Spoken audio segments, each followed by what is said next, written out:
Hola compañeros y compañeras de afición, bienvenidos una vez más a un nuevo vídeo. En esta ocasión, como hemos venido hablando en vídeos anteriores, vamos a analizar aquellos factores que considero importantes en la aparición del celo de nuestros pájaros. Es decir, a lo largo del vídeo os iré comentando y analizando aquellos factores que tenemos que tener en cuenta si queremos conseguir encelar a nuestros canarios, jilgueros, etc. Es importante que tengamos en cuenta estos factores para aumentar el celo de nuestros pájaros y evitar o reducir el número de huevos claros y de esta forma tener un mayor éxito durante la cría. En primer lugar, os hablaré brevemente del celo y a lo largo del vídeo iremos analizando los factores importantes que hacen que aumente el celo de nuestros ejemplares, con el objetivo de aumentar la fertilidad durante la cría. Prestad atención a lo largo del vídeo y si conocéis o creéis que existen otros factores que aumenten el celo en nuestros pájaros, me gustaría que me lo dejarais en los comentarios, para entre todos ir aprendiendo y enriqueciéndonos en esta bonita afición. ¡Empezamos! Como ya sabéis, el celo es un conjunto de fenómenos y cambios fisiológicos que se producen tanto en los machos como en las hembras, y cuya finalidad es la reproducción. El celo está provocado por un aumento de hormonas, tanto en los ejemplares machos como en las hembras. En el caso del macho se produce un aumento de la testosterona, que es la hormona sexual masculina que hace que el pájaro se encele, y en cuanto a las hembras se produce un incremento de los estrógenos, que es como se le conoce a las hormonas sexuales femeninas. Pues bien, para aumentar estas hormonas sexuales voy a pasar a explicaros uno a uno aquellos factores que para mí favorecen la aparición del celo. En primer lugar, uno de los factores que va a aumentar el celo de nuestros pájaros es un incremento de las horas de luz. Por ello, en aviarios de exterior, en el caso de los canarios, jilgueros o similares, es conveniente criar en los meses de primavera, que suelen ser aquellos meses en los que se van alargando los días y por consiguiente aumentan las horas de luz diarias respecto a los meses invernales. Este aumento de las horas de luz favorece y estimula la aparición del celo tanto en los machos como en las hembras.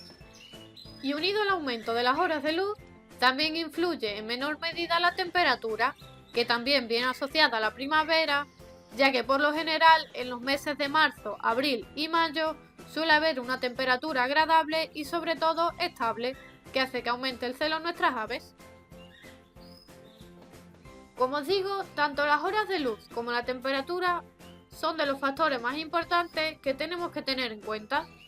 En mi caso, como mi aviario es de exterior, debo adaptar la cría al tiempo y es por ello por lo que no suelo adelantarme y suelo empezar la cría de canarios todos los años en el mes de marzo, que es cuando el tiempo suele ser más estable y hay más horas de luz. A raíz de este tema aprovecho para contestar una duda general, ya que algunos de vosotros me preguntáis por qué empiezo la cría de canarios jilgueros en el mes de marzo y no la adelanto a otros meses. Pues por lo que he comentado, al tener mi aviario en el exterior no puedo adelantar la temporada de cría, ya que por mi zona, sobre todo en los meses de enero y febrero, suelen bajar bastante las temperaturas y estas suelen ser inestables. Es decir, lo mismo un día está soleado con una buena temperatura y al día siguiente el tiempo está nublado y bajan las temperaturas. Y todo este tipo de cambios influyen en los pájaros y en cierto modo los altera. De hecho, seguramente conocéis algunos criadores que os han comentado que la canaria hace una puesta irregular. Es decir, ha puesto un día, al día siguiente ha descansado y al otro ha vuelto a poner, en vez de poner un huevo cada día como sería lo más lógico. Esto no quiere decir que todas las puestas irregulares que hagan vuestras aves se deban única y exclusivamente a cambios repentinos de tiempo, ya que es un tema complejo y pueden influir otras múltiples causas. Otro aspecto importante es la alimentación que le aportemos a nuestros ejemplares durante todo el año, y en especial aquella que les suministremos los meses previos y durante la cría. La alimentación es un factor importante y debemos cuidarla siempre, independientemente de la época del año. En el caso de la época de cría, es conveniente aportarle una mixtura rica y equilibrada, y con una gran variedad de semillas, sobre todo semillas ricas en proteínas y grasas, como por ejemplo el cañamón, el negrillo y la nabina. Y este tipo de semillas van a conseguir que los pájaros se encelen de manera natural. Pero ojo, tampoco os paséis con añadir muchas de estas semillas, ya que como siempre os suelo decir, Cualquier exceso, sea del tipo que sea, es perjudicial a la larga para la salud de nuestros pájaros. Y si le damos constantemente y en exceso este tipo de semillas, podríamos dañar el hígado de nuestros ejemplares. Y además de suministrarle una buena mixtura, también es importante aportarle de 2 a 3 veces por semana frutas, verduras y plantas silvestres de vuestra zona, como por ejemplo la cerraja, la ortiga, la pamplina, etc. Es decir, todo este tipo de plantas beneficiosas para nuestras aves y que suelen aparecer en la primavera con la llegada de las buenas temperaturas y del buen tiempo. Y también podemos ir aportándole la pasta de cría que vayamos a utilizar durante la temporada, que por lo general suelen ser pastas bastante completas y ricas en vitaminas, por lo que van a ayudar también a aumentar el celo y además vamos a conseguir que los pájaros se vayan acostumbrando a ellas de cara a la cría. Unido a la alimentación, otro factor importante es la condición corporal de los ejemplares. Ya sabéis que las hembras de cara a la cría deberían tener unas reservas mínimas de grasa para poder afrontar con éxito la temporada de cría. Este tema ya lo he hablado en uno de mis vídeos anteriores sobre el mantenimiento de los reproductores de cara a la cría. Por la parte de arriba os dejo el vídeo por si queréis profundizar en el tema. Si cogemos a la canaria, le soplamos el vientre o se lo humedecemos un poco, esta debe tener unas pequeñas reservas de grasa, es decir, no debe estar ni demasiado gorda ni demasiado delgada, ya que esto afectaría su salud. Por lo que este tipo de ejemplares deberíamos descartarlos para la cría, ya que la ovulación está íntimamente relacionada con la condición corporal del animal, es decir, un ejemplar demasiado gordo o demasiado delgado podría llegar a criar, pero nunca se va a desarrollar la cría igual de bien que con un ejemplar en buenas condiciones. Por lo que otro aspecto importante es que los ejemplares que vayamos a destinar para la cría deben estar en perfectas condiciones de salud. Es decir, que sean ejemplares sanos, que no hayan atravesado en meses anteriores enfermedades y mucho menos las estén atravesando. Por lo que siempre vamos a descartar para la cría este tipo de pájaros enfermos, ya que no están en sus mejores condiciones y será muy difícil que entren en celo. El sexto factor son los estímulos sonoros, es decir, cuando los machos cantan o las hembras pían. Son una serie de estímulos que los ejemplares captan y que ayudan a aumentar el celo de nuestros pájaros. Otro estímulo que juega un papel importante en la aparición del celo son los estímulos visuales, es decir, que ambos ejemplares se vean.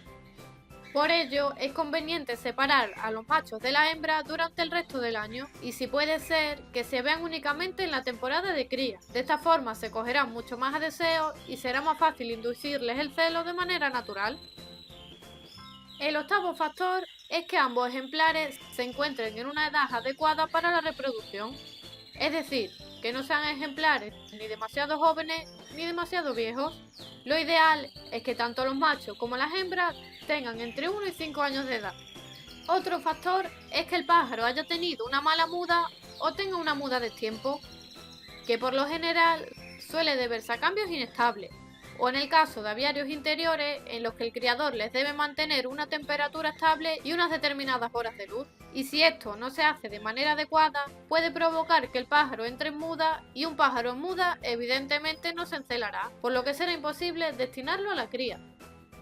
Por último, otro de los factores importantes que hoy en día está muy presente es la administración de productos artificiales para el celo, que ya todos conocéis, y que se está extendiendo sobre todo en los criadores más novatos, que este tipo de productos mágicos suele ser imprescindible para aumentar el celo de nuestros ejemplares. Comentaros que este tipo de productos no son mágicos y que si no se cumplen al menos gran parte de los factores que os he ido explicando a lo largo del vídeo, por muchos productos que le demos a nuestros ejemplares no se encelarán. Si no, probad a darle este tipo de productos sin tener en cuenta las condiciones anteriores, es decir, en un sitio oscuro, con una temperatura estable, que no haya estímulos sonoros ni visuales, etc. Y ya veréis que los pájaros no se encelan.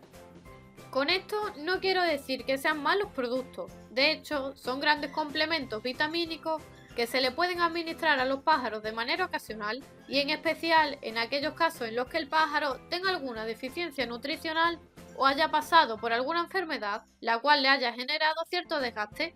En definitiva, si queréis, también podéis utilizar este tipo de productos, pero siempre con moderación, porque si lo hacemos en exceso van a afectar a la salud de nuestros ejemplares.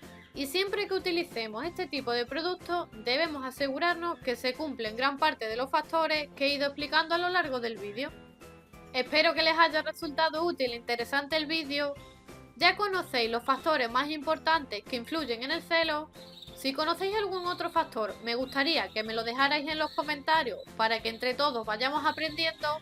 Si os ha gustado el vídeo, ya sabéis, compartirlo por vuestras redes sociales y grupos de WhatsApp para ayudar a otros criadores y para que tengan en cuenta a la hora de criar todos estos factores, ya que en la mayoría de los casos muchos suelen pasarse por alto.